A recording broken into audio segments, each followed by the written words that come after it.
नमस्कार, बिहार मिथिला न्यूज़ में आपका स्वागत है। मैं हूं मनोज।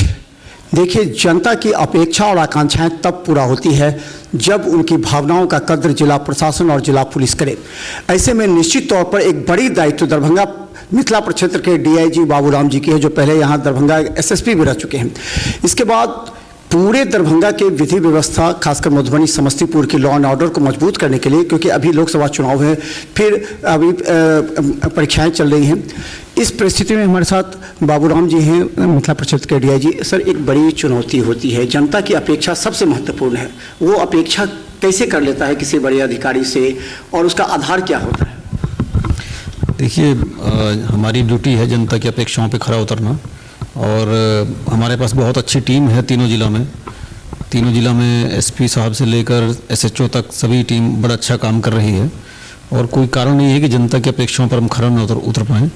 पुलिस मुख्यालय के द्वारा भी हाल फिलहाल में काफ़ी मार्गदर्शन, काफ़ी निर्देश दिए गए हैं कि जनता के बीच में पुलिस की छवि कैसे अच्छी बने, जनता से कैसे मधुर संबंध स्थापित हों, अपराध नियंत्रण, विधि व्यवस्था संधारण, इस पर कैसे पुलिस सफलता से काम करे। तो इस बारे में तमाम विस्तृत निर्देश दिए गए हैं, जिस पर एसपी साहब लोगों के द्वारा थाना स्तर के पदाधिकारियों को, कर्मियों को लगातार ब्रीफिंग और ट्रेनिंग दी जा रही है, और ये काम अनवरत जारी है। अभी चुनाव आने वाला है, उसको लेकर भी तैयारी शुरू हो गई है, और शराब माफिया के विरुद्ध भी कड़ी कार्रवाई का निर्देश दिया गया है। तो आने वाले टाइम में आप देखेंगे कि पुलिस की उपलब्धियों में और इजाफा होगा। सर, एक महत्वपूर्ण सवाल ये होता है कि जो एक टीम होती है, जो आपके नीचे काम करती है, वो टीम किस तरह काम करे और वो जनता की अपेक्षा को कैसे पूरा करे। कई बार इसे सूचना मिलती है कि जाते हैं, फ़ोन करते हैं थाना को, थाना गंभीरता से जवाब नहीं देता, और 1 घंटे के बाद पहुंचता है, तो वो क्योंकि जो अपराधी हैं उसके टीम तुरंत पहुँच जाते हैं, अब पुलिस इसमें पिछड़ जाती है। अभी पुलिस मुख्यालय ने 5 बिंदुओं पर पुलिस के लिए, जो थाना स्तर के या फील्ड की जो पुलिस मशीनरी है, उनके मार्गदर्शन के लिए 5 महत्वपूर्ण टारगेट दिए हैं, जिसमें कुल 38 काम हैं जिनको करना है। उसमें से एक काम ये है कि थाना पे जब भी कोई पब्लिक आती है, 100% मामलों में बिना देरी किए तुरंत उसकी सुनवाई होनी है। 100% मामलों को एंटरटेन करना है, और एफआईआर का मामला हो या इंक्वायरी का मामला हो, 30 दिन के अंदर इंक्वायरी, किसी भी तरह की इंक्वायरी है उसको समाप्त करके उसकी जांच रिपोर्ट पब्लिक को देनी है ताकि ट्रांसपेरेंसी रहे। 30 मिनट के अंदर एफआईआर करके उसकी कॉपी पब्लिक को देनी है। मैक्सिमम 75 दिन के अंदर किसी भी कांड का निष्पादन करना है। तो अब आने वाले टाइम में आप देखेंगे इसमें बहुत तेज़ी आने वाली है। हालांकि अभी अभियान शुरू हुआ है, तो इस पर भी काफ़ी थाना के कर्मी हैं, जो पदाधिकारी हैं, उनको काफ़ी ट्रेनिंग की और ओरिएंटेशन उनका एक बदलने की ज़रूरत हम लोगों को है। इसके लिए काम शुरू हो गया है। अभी लगातार 1 महीना तक उनको लगातार ब्रीफिंग की जाएगी, ट्रेनिंग दी जाएगी, समझाया जाएगा, लगातार समीक्षा की जाएगी, और 1 से 2 महीने में आप देखेंगे इसमें काफ़ी परिवर्तन देखने को मिलेगा। सर, कहा जाता है कि जो पुलिस की जो मॉनिटरिंग टीम होती है, और जो गुंडा पंजी में आपने यहाँ दर्ज किया था, आपने कई ऐसे जो आदमी को जागरूक करने की आवश्यकता है, उस पर आपने बल दिया था कि लोग जागरूक हो जाएंगे, स्वतः कानून भी। क्या उस जागरूकता को पूरी तरह डेड हो गया? कई और भी जिले के एसपी नहीं कर रहे, तो क्या इसको कंटिन्यू करेंगे? अभी डीजीपी सर का विशेष निर्देश हुआ है कि आम लोगों के साथ पुलिस को अपना संबंध बेहतर बनाना है। उसके लिए पहले से निर्देश था कि पंचायत स्तर पर, शहरों में, अर्बन जो वार्ड हैं, वार्ड के स्तर पर एक व्हाट्सएप ग्रुप का निर्माण करना था, जिसमें युवाओं को शामिल करना था, लगातार उनसे संवाद करना था। अब इस चीज़ को बढ़ा के मोहल्ला स्तर पर करने का निर्देश है कि इसको मोहल्ला लेवल पर लोगों को जोड़ें, उनके साथ समिति बनाएं, लगातार उनके साथ संवाद हो, बैठकें हों, और अपराध नियंत्रण, विधि व्यवस्था संधारण में भी उनका सहयोग लिया जाए, और उनसे उनकी समस्याएँ पूछ के उनकी समस्याओं के निदान में भी काम किया जाए। इसी कड़ी में मैं जोड़ना चाह रहा हूँ कि ट्रैफिक पे अभी पुलिस मुख्यालय का बहुत ज़्यादा जोर है, बहुत ज़्यादा फोकस है कि ट्रैफिक, अक्सर देखते हैं कि दूसरी चीज़ों को प्राथमिकता मिलती है, ट्रैफिक कहीं पीछे रह जाता है। तो ट्रैफिक में जो समस्याएं हैं शहरी क्षेत्रों में, उसके निदान के लिए भी पूरी कोशिश की जा रही है। और पंचायत स्तर पर जो है वो किस तरह होगा? थाना स्तर से होगा या एसपी अपने स्तर से करेंगे, डीएसपी किसी को नियुक्त किया जाएगा कि वो मॉनिटरिंग करे और फिर इसको करे? देखिए, जो थाना स्तर की जो टीम है उसको इंडिपेंडेंट बेहतर बनना होगा, और सेंट्रलाइज मॉनिटरिंग से सारे काम नहीं हो सकते हैं, क्योंकि सिस्टम बहुत बड़ा है, काम बहुत ज़्यादा है। तो उसमें जो टीमें बनी हुई हैं, विशेषकर थाना स्तर की टीम, उनको कोशिश की जा रही है कि उनको इंडिपेंडेंट बनाया जाए, उनको अच्छे से ट्रेनिंग दी जाए, उनको काम का बंटवारा थाना में करके कैसे स्मूथली डेली का काम डेली निपटारा हो, थाना के सभी कर्मी, सभी पदाधिकारी थाना पे बैठ के एक साथ एक कार्यालय की तरह माहौल में काम करें।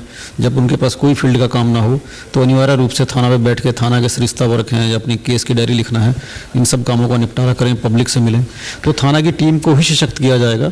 मॉनिटरिंग तो ठीक है, वो होती रही है और आगे भी होगी, लेकिन थाना की जो टीम है उसको संवेदनशील बनाया जा रहा है। सर, लोकसभा चुनाव को मद्देनज़र कई जो इंस्पेक्टर हैं, दरोगा, सबका तबादला इंटर डिस्ट्रिक्ट किया जा रहा है, तो ये किस आधार पर किया, कब तक ये पूरा हो जाएगा? फिर उनको पहले मुख्यालय ने ऐसे लोगों का ट्रांसफ़र किया है जिनको रेंज में 8 साल पूरे हो गए थे, उनको रेंज से बाहर भेजा गया है।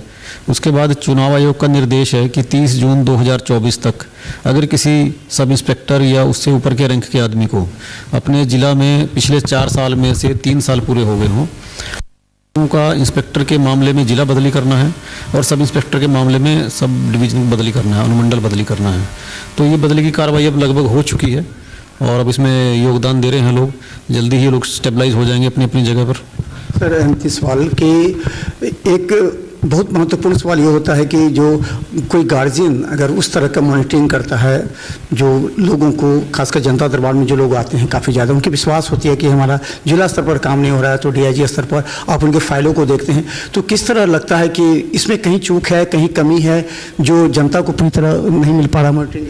कमियां तो रहती ही हैं, कहीं ना कहीं कुछ ना कुछ कमी कभी कभी जानकारी में आती है, उसका निराकरण भी कराया जाता है।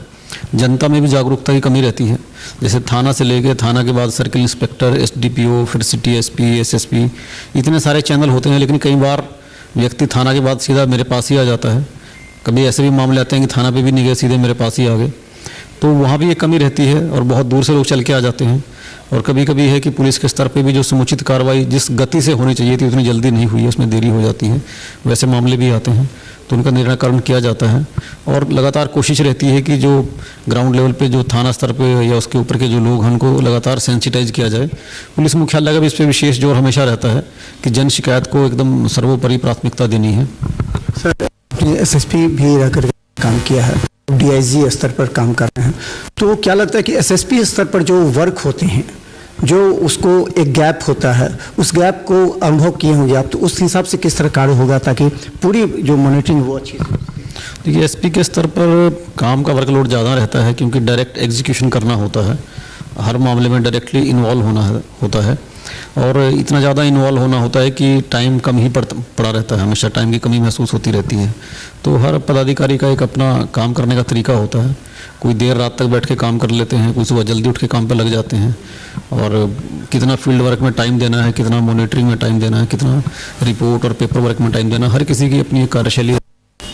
जनता को देंगे आप? जनता से यही अपील है कि पुलिस पर भरोसा करें और आपके जो भी जेन्युइन शिकायत है, जो पुलिस पूरी संवेदनशीलता के साथ, तत्परता के साथ हमेशा आपकी समस्या करने के लिए पूरी तरह से तैयार है। और इस कड़ी में तो आप देखेंगे कि जो सर्विस 112 है, ERSS इमरजेंसी, उसकी सेवा में भी बहुत ज़्यादा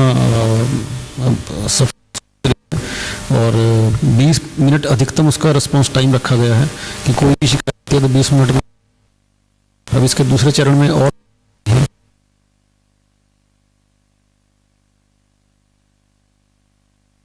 बाइक भी अभी मुख्यालय के द्वारा उपलब्ध कराई जाएंगी, तो कहीं ना कहीं जनता की जो अपेक्षा है उस पर पहले से खरा उतर। तो धन्यवाद। हम बता दें कि पहले मिथिला प्रक्षेत्र के डीआईजी का ये पद काफ़ी दिनों तक खाली था और एक अगर इस तरह के अधिकारी हों जो पूरी मॉनिटरिंग रखे, दरभंगा, मधुबनी, समस्तीपुर की थाना से डीएसपी से एसएसपी से तक, तो हमें लगता है कि जनता की जो अपेक्षाएं हैं और जिला के प्रशासन के अलावा राज्य सरकार ने जो दायित्व सौंपे हैं वो दायित्व पर बाबूराम जी खड़ा उतरेंगे और जनता में विश्वास ज़्यादा पैदा होगा, क्योंकि ये जनता के बीच काम करने वाले अधिकारी के रूप में दरभंगा में जैसे इनका आगमन हुआ है, लोगों में एक चर्चा का विषय आ गया है कि एक बार फिर एक कड़े अधिकारी के रूप में सभी थाना प्रभारी समझेंगे और कार्य जनता के हित में करेंगे। देखते रहिए बिहार मिताल न्यूज़। धन्यवाद।